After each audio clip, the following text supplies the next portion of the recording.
اسمع يا العالم، هذه رسالة واضحة وقوية.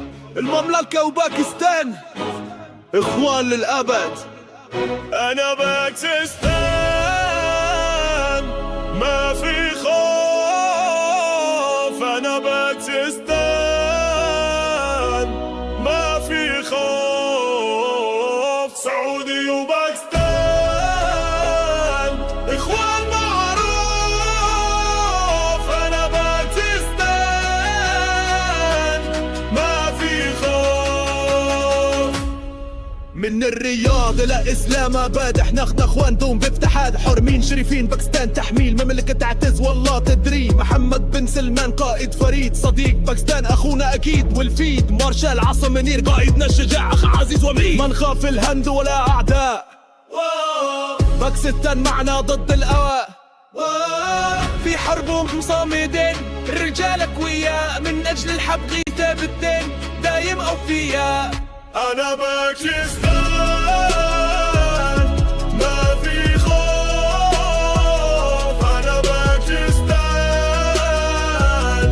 ما في خوف. سعودي وباكستان إخوان معروف، أنا باكستان ما في خوف.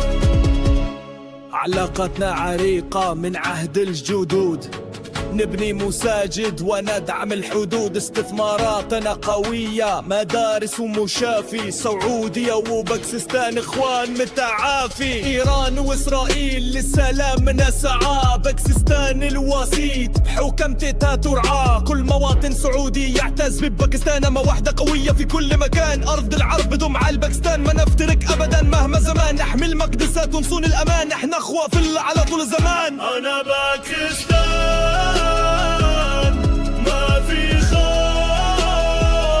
أنا باكستان ما في خوف.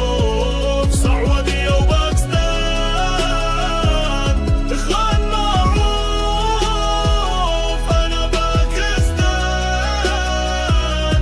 ما في خوف. سعودية وباكستان اخوان للأبد، حبنا واحد وعدنا عهد.